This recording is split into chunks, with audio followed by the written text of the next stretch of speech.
La luz de la tarde caía sobre la sala de la lujosa residencia de Elena. Pero ella no sentía el calor del sol. En sus manos, sostenía una fotografía de su boda de hace 12 años. En aquel entonces, Ricardo parecía un príncipe rescatado de una novela. Y ella, una joven de 22 años llena de ilusiones. Creía que el amor era un escudo contra cualquier tormenta. «Qué ingenua fuiste, Elena», susurró para sí misma, sintiendo cómo el nudo en su garganta amenazaba con asfixiarla. Ricardo no solo le había roto el corazón, lo había triturado con una frialdad quirúrgica. Hacía apenas un mes, en la cena de su 12º aniversario, mientras brindaban con un vino que ahora le sabía a hiel, él le confesó sin parpadear que amaba a otra mujer desde hacía 2 años. Elena se levantó del tocador, limpiándose una lágrima rebelde, se miró al espejo. A pesar del dolor, seguía siendo una mujer hermosa, con una dignidad que ninguna traición podría arrebatarle. Pensó en sus hijos que nunca llegaron. En ese momento, lo vio como una bendición dolorosa. No tendría que explicarles por qué su padre prefería la piel joven de una extraña a la lealtad de una esposa. Recordó a su amiga Lucía, cuyo esposo la dejó con 3 hijos y una deuda impagable. El amor no tiene garantías en este mundo de lobos, pensó Elena, pero lo que más le dolía no era la pérdida del hombre, sino el descubrimiento de la farsa. Ricardo siempre se jactó de ser un hombre de éxito, pero Elena, que conocía los rincones oscuros de su estudio, sabía que su imperio estaba construido sobre arena, deudas, préstamos impagables y una fachada de riqueza que estaba a punto de colapsar. Vanessa no tiene idea de que se está llevando un barco que se hunde, murmuró Elena con una sonrisa amarga.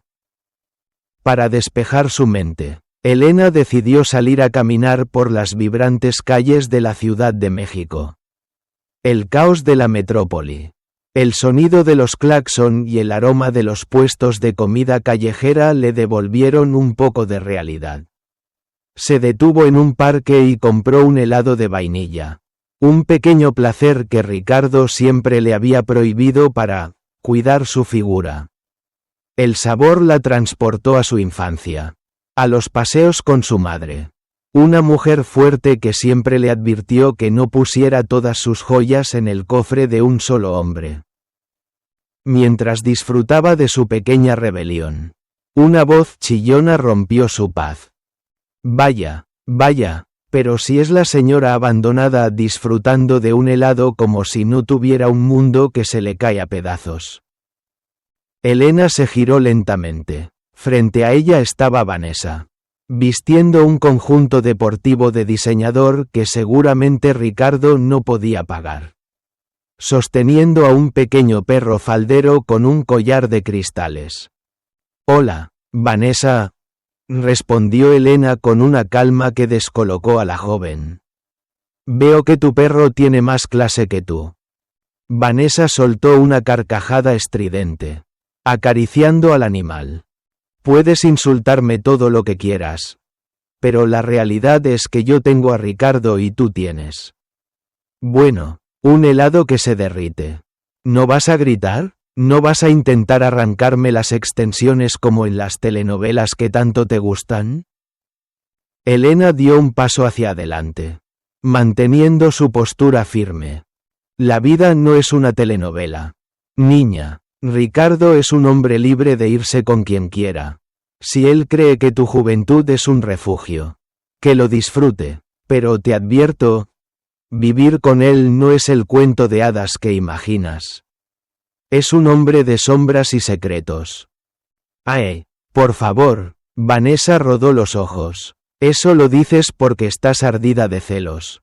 Ricardo me ama, y no solo me ama con palabras, me ama con hechos. De hecho, vengo de ver a un notario. ¿Sabes qué me regaló? La casa de campo que tú tanto querías decorar. Ya está a mi nombre». El corazón de Elena dio un vuelco.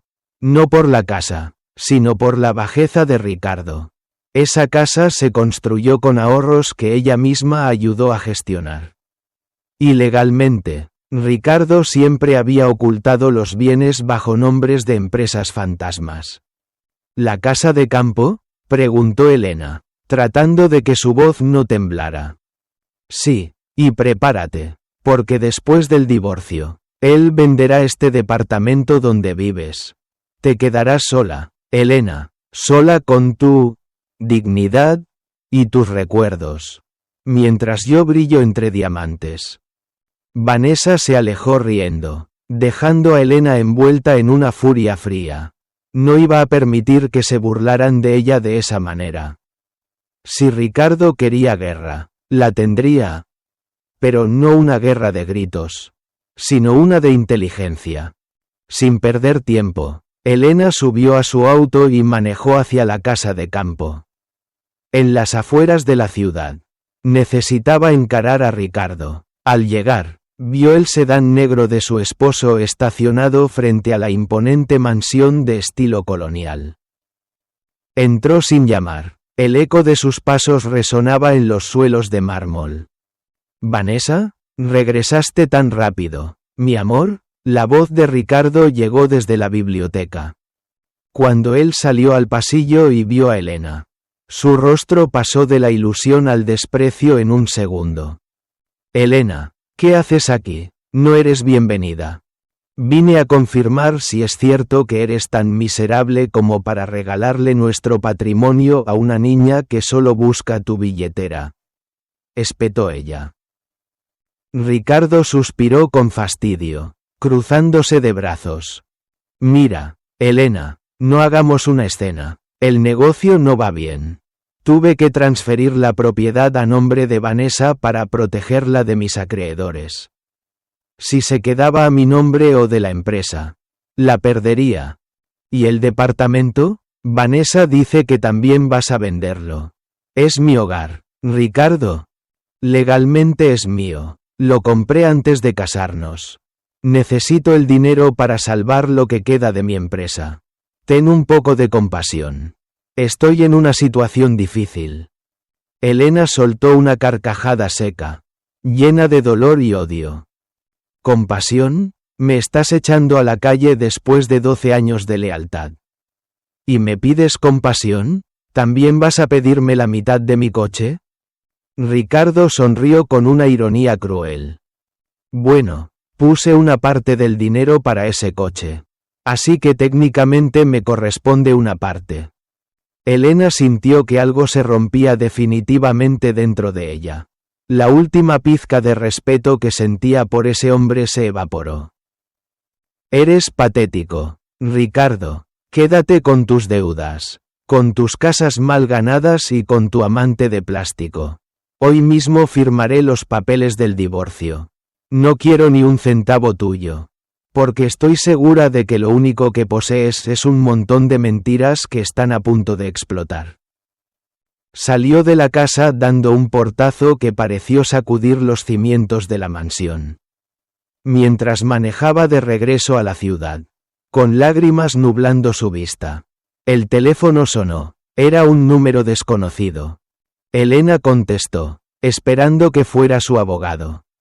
«¿Diga? ¿Hablo con la señora Elena Crawford?», preguntó una voz masculina, profunda y profesional. «Sí, soy yo. ¿Quién habla?» «Mi nombre es el licenciado Montalbán. Represento los asuntos legales del difunto señor Julián Ross. Señora, necesito que venga a mi despacho de inmediato. Usted ha sido nombrada heredera universal de una fortuna que, me temo, cambiará su vida para siempre». Elena frenó en seco a un lado de la carretera. Julián Ross, el nombre de su padre. El hombre que ella creía muerto en un accidente minero en el norte hacía 3 décadas. El mundo empezó a dar vueltas. «Eso es imposible. Mi padre murió hace mucho tiempo. Señora Elena, hay cosas que su madre nunca le contó. Y hay una carta de su padre que usted debe leer. Por favor, la espero a la 1 de la tarde». Elena colgó el teléfono, El destino le acababa de entregar el arma perfecta para su redención. Y Ricardo no tenía idea de que la mujer a la que acababa de humillar estaba a punto de convertirse en la dueña de su destino. El despacho del licenciado Montalbán era un santuario de madera de caoba. Libros encuadernados en cuero y un silencio sepulcral que contrastaba con el caos en el pecho de Elena.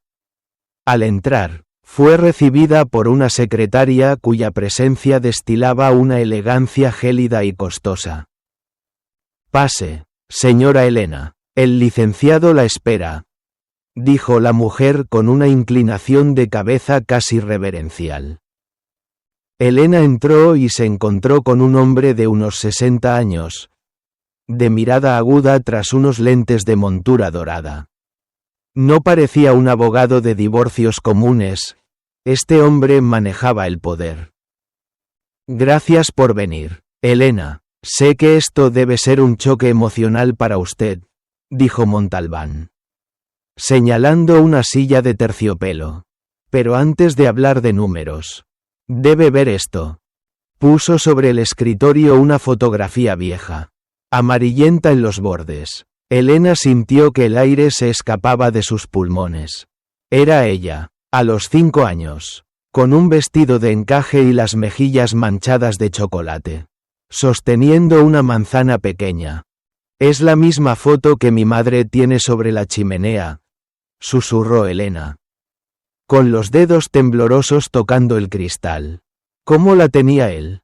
Su padre, Julián Ross, nunca la olvidó, ni un solo día de estos 30 años, respondió el abogado, sacando un sobre grueso de una caja fuerte. Usted creció creyendo que él murió en una mina en el norte, ¿verdad? Eso fue lo que su madre, Brenda, le dijo para protegerla. Pero la verdad es mucho más compleja. Montalbán explicó la tragedia. Julián no murió, pero quedó atrapado en una zona remota tras un derrumbe catastrófico. Durante meses se le dio por muerto.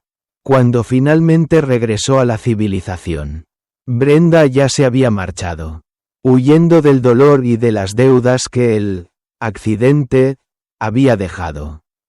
Brenda cambió sus nombres, se escondió en la inmensidad de la Ciudad de México y rehizo su vida desde cero, convencida de que Julián era solo un fantasma. Él la encontró hace 5 años, continuó el abogado. Contrató a los mejores investigadores. Pero cuando vio que usted estaba casada con un hombre exitoso, como Ricardo, tuvo miedo de ser un extraño que llegara a arruinar su paz. Se limitó a observarla desde lejos, asegurándose de que nunca le faltara nada, aunque usted no supiera que era él quien movía los hilos. Elena rompió a llorar. No era un llanto de tristeza, sino de una rabia acumulada por los años de mentiras y por la soledad de su padre. Él amasó una fortuna en la industria petrolera y luego en inversiones internacionales, dijo Montalbán con solemnidad. Pero su corazón no resistió más. Murió hace 6 meses, dejando un testamento donde usted, Elena, es la heredera universal de propiedades en la Ciudad de México, cuentas en Suiza y una flota de barcos en la costa. ¿Por qué ahora?, preguntó Elena secándose las lágrimas. ¿Por qué el destino me da esto justo cuando mi matrimonio se desintegra? Tal vez porque su padre sabía que llegaría el momento en que usted necesitaría alas para volar lejos de ese hombre. El abogado le entregó la carta. Léala con su madre. Ella también merece saber la verdad. Elena llegó al pequeño departamento de su madre. Brenda, el olor a café y canela siempre la recibía. Pero esta vez, el ambiente se sentía pesado. Mamá, tenemos que hablar. Y por favor, no me mientas más, dijo Elena, dejando la foto de Julián sobre la mesa. Brenda palideció tanto que Elena tuvo que sostenerla para que no cayera. Al ver la imagen de Julián, La mujer mayor se derrumbó en un mar de sollozos. Elena leyó la carta en voz alta. Julián explicaba su amor eterno, su desesperación al no encontrarlas y cómo su única motivación para hacerse rico fue la esperanza de que algún día su hija no tuviera que humillarse ante nadie por dinero. «Perdóname, hija», gritó Brenda, «ese hombre, el coronel. Él me dijo que Julián estaba muerto. Me trajo documentos falsos. Él quería casarse conmigo y me alejó de tu padre a propósito. Cuando me di cuenta de su manipulación, te tomé y huí. Pero ya era tarde para buscar a Julián. Pensé que él nos había olvidado». Elena abrazó a su madre. La traición de Ricardo ahora parecía una sombra pequeña comparada con la tragedia que sus padres habían vivido. Pero también sintió una fuerza nueva. La herencia no era solo dinero. Era el amor de un padre que la protegía desde el más allá. «Ricardo quiere echarme del departamento la próxima semana. Mamá», dijo Elena con una mirada gélida. «Cree que me deja en la calle. No sabe que ahora soy dueña de más de lo que él podría soñar en 7 vidas». «¿Qué vas a hacer?», preguntó Brenda, limpiándose los ojos. «Voy a dejar que siga creyendo que ganó. Voy a dejar que Vanessa se pavonee con su casa de campo llena de deudas. Y cuando llegue el juicio de divorcio, le mostraré lo que se siente perderlo todo frente a la mujer que siempre despreció. Pero antes, necesito ver algo que mi padre amaba. Necesito ir al mar». Días después, Elena viajó a la costa de Veracruz. Allí, en un muelle privado, la esperaban 2 imponentes yates. Uno llevaba el nombre de Elena, y el otro, ligeramente más pequeño pero más elegante, se llamaba Brenda. Mientras caminaba por el muelle, un hombre alto, de piel bronceada por el sol y hombros anchos, se acercó a ella. Vestía una camisa de lino blanco desabotonada y tenía una sonrisa que parecía iluminar el puerto. «Usted debe ser la hija del señor Ross», dijo el hombre, extendiendo una mano firme. «Soy Sebastián, el capitán encargado de la flota. Su padre me habló mucho de usted, aunque nunca pensé que la conocería en estas circunstancias». Elena estrechó su mano y sintió una chispa eléctrica. Una conexión instantánea que no había sentido en años. «Mucho gusto, Sebastián. He venido a ver lo que me pertenece». «No son solo barcos, Elena», dijo Sebastián, señalando el horizonte. «Es libertad. ¿Está lista para aprender a navegar su propio destino?» Elena miró el mar infinito. Por primera vez en 12 años. No sentía miedo, sentía hambre de justicia. El sol de Veracruz era intenso, pero la brisa marina sobre la cubierta del yate Elena proporcionaba un alivio refrescante. Sebastián, el capitán, observaba a Elena con una mezcla de admiración y curiosidad. En los pocos días que ella llevaba en la costa, había pasado de ser una mujer con la mirada perdida a una aprendiz disciplinada y decidida. «Mantén el timón firme, Elena», dijo Sebastián, colocándose detrás de ella. Su cercanía emanaba un aroma a sal y madera. «No luches contra las olas. Siente su ritmo. El mar no se domina con fuerza, sino con inteligencia». Elena asintió, sintiendo el poder de la embarcación bajo sus manos. Por primera vez en más de una década, ella tenía el control de la dirección. «Ricardo siempre me decía que yo no servía para las cosas complicadas», comentó ella con una sonrisa amarga. «Según él, mi único trabajo era lucir bien en sus cenas de negocios y no hacer preguntas sobre sus cuentas». Sebastián soltó una carcajada profunda que hizo que Elena se girara a mirarlo. Sus ojos grises brillaban con una sinceridad que la desarmaba. «Ese hombre es un tonto.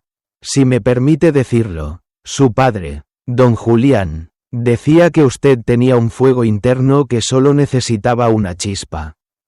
Él me pidió que, si alguna vez usted venía aquí, le enseñara todo lo que sé. No solo sobre barcos, sino sobre cómo ser libre. ¿Lo extrañas mucho?, preguntó Elena. Fue como un padre para mí. Me rescató de un destino difícil cuando yo era solo un marinero joven y rebelde. Él creía en la lealtad por encima de todo. Algo que parece escasear en su antiguo mundo. Elena. Esa noche, cenaron paninis y vino en la cubierta, bajo un manto de estrellas que Ricardo nunca se detuvo a observar. Sebastián le contó sobre sus viajes alrededor del mundo. Y Elena, por primera vez, se permitió reír de verdad. Pero la paz fue interrumpida por un mensaje en su teléfono. Era una foto de Vanessa, posando en la sala del departamento de Elena, con una copa de champaña en la mano y una leyenda burlona, desinfectando el nido para la nueva reina. Ya casi te vas, abuela. Elena cerró los ojos y respiró profundo. El odio que sentía no era caliente, sino frío y calculador. ¿Pasa algo malo?, preguntó Sebastián, notando el cambio en su semblante. Solo un recordatorio de por qué estoy haciendo esto, respondió ella. Guardando el teléfono. Sebastián, el licenciado Montalbán me dijo que la mayoría de los bienes de Ricardo están a nombre de una empresa que está vinculada a una deuda que mi padre compró antes de morir. ¿Es cierto? Sebastián asintió con una mirada cómplice. Don Julián no solo acumuló dinero. Elena, él fue un estratega. Sabía que Ricardo era un estafador. Compró las deudas más grandes de la constructora de su esposo a través de terceros. Técnicamente, ahora tú no solo eres rica. Eres la mayor acreedora de tu futuro exmarido. Tú tienes la soga. Solo tienes que decidir cuándo apretar. Mientras tanto, en la Ciudad de México, Ricardo estaba eufórico. Acababa de cerrar un trato que creía que lo salvaría. Aunque en realidad solo era un préstamo con intereses leoninos que un banco extranjero, gestionado por Montalbán, le había otorgado. Brindemos, mi amor, dijo Ricardo, abrazando a Vanessa en un restaurante de lujo. Pronto nos desharemos de Elena. Venderemos ese viejo departamento y compraremos ese condominio en la Riviera Maya que tanto querías. ¡Ay, Richie! Ya era hora, dijo Vanessa, retocándose el labial rojo. Esa mujer es un lastre. Me dio tanta risa verla en el parque comiendo helado como una limosnera. Deberías darle un poco de dinero extra el día del juicio. Solo para que no nos dé lástima verla en los periódicos buscando empleo. Ricardo rió, ignorando la notificación de su contador que indicaba una auditoría inesperada. Para él, Elena era una hormiga que ya había aplastado. No podía imaginar que la hormiga ahora poseía el zapato que lo pisotearía a él. Elena regresó a la ciudad un día antes del juicio. Se reunió con el licenciado Montalbán en una oficina secreta. Todo está listo, Elena, dijo el abogado, entregándole una carpeta dorada. Aquí están los documentos de la herencia, las pruebas de las deudas de Ricardo y, lo más importante, la prueba de que él desvió fondos de la sociedad conyugal para comprarle la casa a esa joven. No solo no obtendrá nada, sino que podría enfrentar cargos criminales si tú lo decides. No quiero que vaya a la cárcel todavía. Licenciado, dijo Elena, vistiendo un traje sastre azul marino que la hacía ver como la reina que siempre fue. Quiero que vea cómo su mundo se desmorona pieza por pieza. Quiero que Vanessa descubra que el diamante que robó es solo un pedazo de carbón lleno de deudas. ¿Y Sebastián?, preguntó Montalbán con una sonrisa sugerente. Elena recordó el beso que Sebastián le había dado en la mejilla al despedirse en el muelle. prometiendo que la esperaría con los motores encendidos. Él es el horizonte que me espera después de que termine de limpiar el pasado, respondió ella con firmeza. Mañana es el gran día. Mañana, Ricardo descubrirá que la mujer a la que echó de su casa es la dueña de su vida. La sala del tribunal olía a papel viejo y a la tensión gélida que solo un divorcio contencioso puede generar. Ricardo llegó primero, caminando con la arrogancia de un hombre que se cree dueño del mundo. A su lado, Vanessa lucía un vestido rojo demasiado ajustado para un juzgado, aferrada al brazo de Ricardo como si fuera un trofeo de guerra. «Mira quién viene ahí», susurró Vanessa con una risita burlona.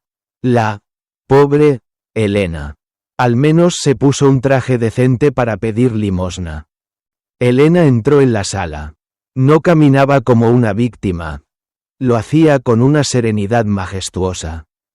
El licenciado Montalbán la seguía con un maletín de cuero que contenía la ruina de los presentes.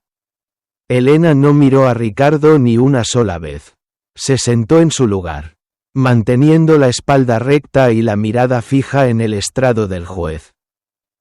«Señor juez», comenzó el abogado de Ricardo, un hombre con voz chillona. «Mi cliente ha sido más que generoso.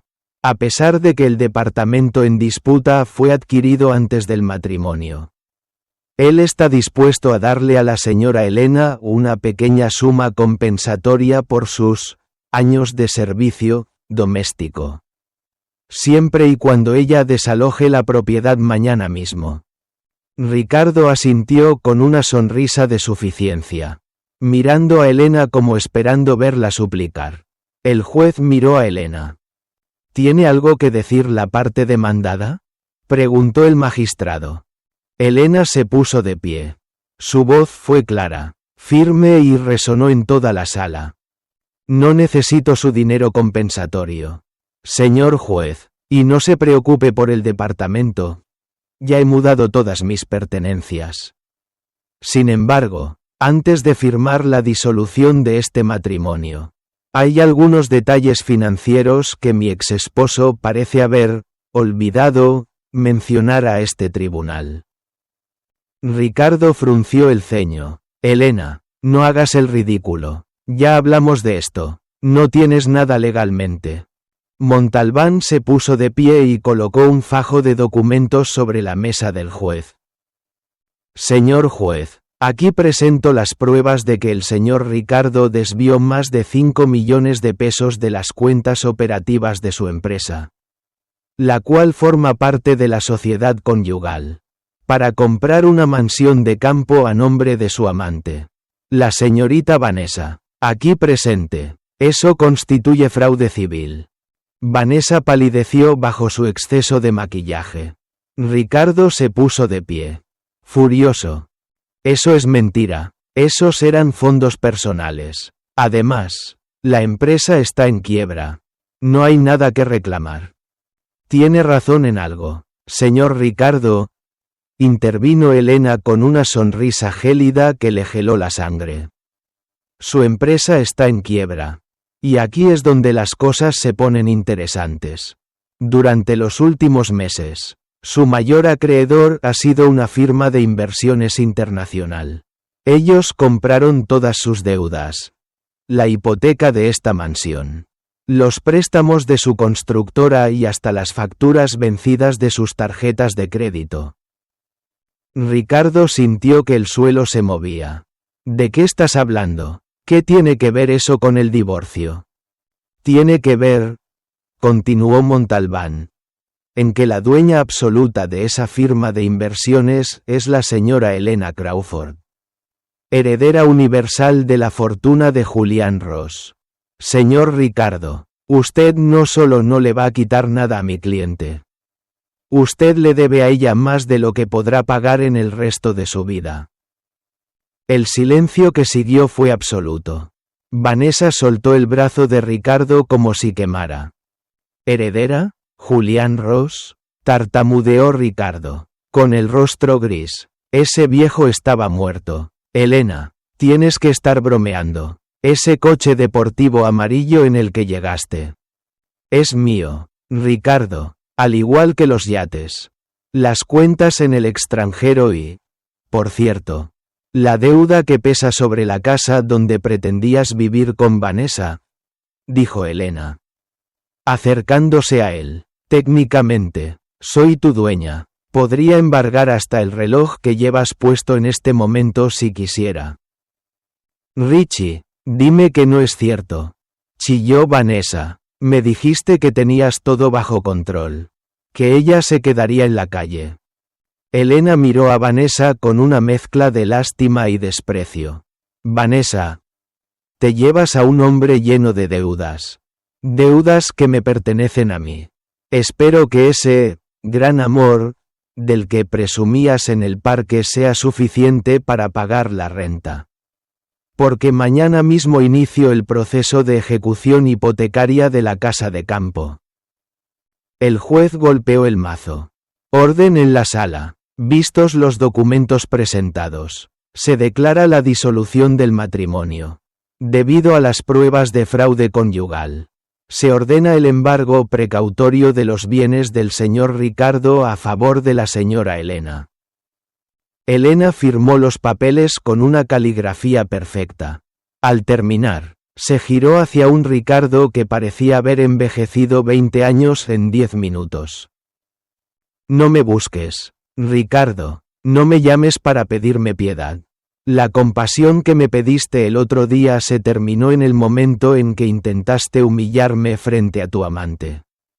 A partir de hoy, solo eres un número en mi libro de contabilidad. Elena salió de la sala con la frente en alto. Al llegar a la salida del tribunal, vio a su madre, Brenda, esperándola con una sonrisa llena de lágrimas. Pero detrás de ella, apoyado en el coche amarillo, estaba Sebastián. ¿Todo terminó?, preguntó el capitán, acercándose y tomándola de la cintura. No, Sebastián, respondió Elena, respirando el aire puro de la tarde. Apenas está comenzando.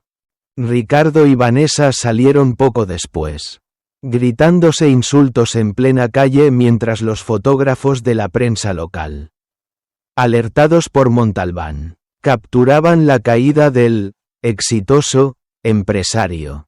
Elena subió a su auto, puso el motor en marcha y aceleró, dejando atrás el polvo de una vida que ya no le pertenecía. El rugido del coche deportivo amarillo se mezclaba con el sonido de las olas al llegar de nuevo a la costa de Veracruz. Elena sentía que cada kilómetro recorrido dejaba atrás una capa de la mujer sumisa que había sido. Al llegar al muelle privado, el aroma a salitre y libertad la recibió como un abrazo. Sebastián la esperaba en la cubierta del Elena, pero no estaba solo. Una joven de unos 17 años, con el cabello teñido de un azul eléctrico y una mirada que irradiaba una inteligencia precoz. Leía un libro sentada en un cabo de amarre. Elena, ¿regresaste?, dijo Sebastián, bajando de un salto para recibirla. Sus ojos grises brillaban con una alegría genuina. Ella es Lucía, mi hija. Lucía, te presento a la mujer de la que tanto te he hablado. La heredera del viejo Julián, dijo Lucía, cerrando su libro y extendiendo una mano firme. Mi papá no deja de hablar de ti. Dice que tienes el mismo fuego que el abuelo Julián en los ojos. Espero que seas más divertida que sus antiguos socios. Elena rió, encantada por la franqueza de la joven. Mucho gusto, Lucía. Tu padre ha sido un excelente maestro estos días. Es un romántico empedernido, susurró Lucía mientras Sebastián se alejaba para preparar algo de beber. Ten cuidado con él. Mi papá no ha estado con nadie desde que mi madre nos dejó hace 10 años por un tipo rico. Cree que el amor es como la navegación. Una vez que eliges una estrella, la sigues para siempre. No juegues con él si solo buscas un refugio temporal. Elena se quedó pensativa. Las palabras de la joven tenían un peso de madurez que no esperaba. No estaba allí para jugar. Pero el miedo a ser lastimada de nuevo aún latía en un rincón de su corazón. Esa noche, bajo una luna de plata que iluminaba el Golfo de México, Elena y Sebastián compartieron una cena tranquila en la popa del yate. Lucía se había quedado en el pequeño departamento que Sebastián tenía cerca del puerto, dándoles privacidad. Sebastián, comenzó Elena, mirando el reflejo de la luna en el agua. Lucía mencionó algo sobre Julián. Dijo que era como su abuelo. ¿Qué tan cercano era mi padre a ustedes? Sebastián dejó su copa de vino y suspiró. Sabía que este momento llegaría. Elena, tu padre no solo me enseñó a navegar. Cuando Julián regresó de aquel accidente y no las encontró a ti y a tu madre, cayó en una depresión profunda. Yo era un joven perdido, metido en problemas con la ley en los muelles. Él me rescató, me dio un propósito, pero hubo algo más. Sebastián se levantó y sacó una pequeña caja de madera del camarote principal. Dentro había un mapa antiguo y una brújula de plata con las iniciales JR. Julián sabía que Ricardo era un error. Continuó Sebastián con voz grave. Él nunca se acercó a ti porque temía que Ricardo usara su fortuna para hundirte más en esa jaula de oro. Por eso, él y yo hicimos un pacto. Él me pidió que yo fuera su seguro de vida. Me dejó a cargo de los barcos con una instrucción clara. El día que mi hija recupere su libertad, enséñale que el mar es más grande que cualquier hombre. Elena sintió un nudo en la garganta. Su padre había planeado su rescate años antes de morir. Pero hay algo que el licenciado Montalbán no te dijo, dijo Sebastián, acercándose y tomando las manos de Elena. Julián no solo me dejó a cargo, me dejó una parte minoritaria de la flota para asegurar el futuro de Lucía, pero con la condición de que si tú decidías venderlo todo para huir de tus recuerdos, yo debía comprarlo para mantener el legado de los Ross vivo.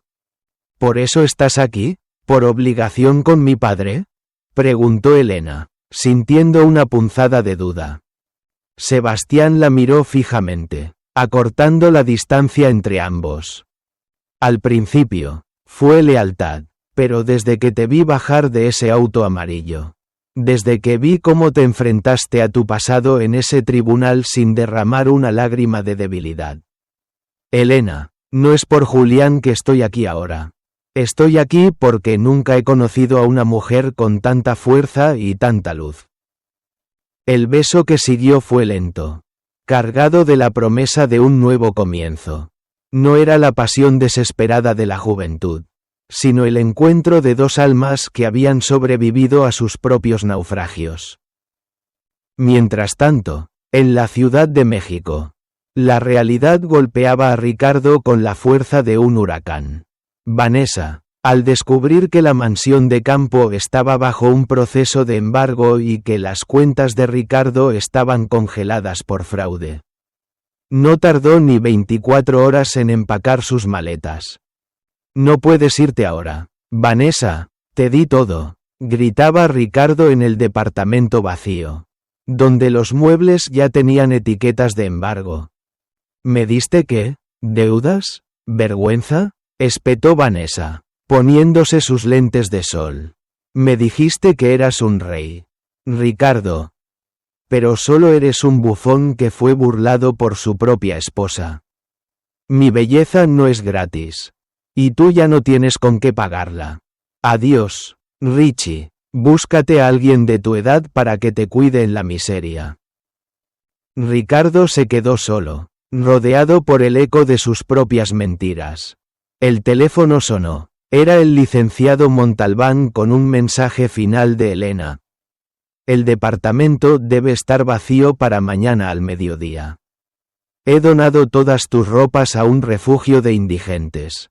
Espero que el reloj que te dejé te sirva para contar las horas de tu soledad. De vuelta en el puerto, Elena despertó con el sonido de las gaviotas.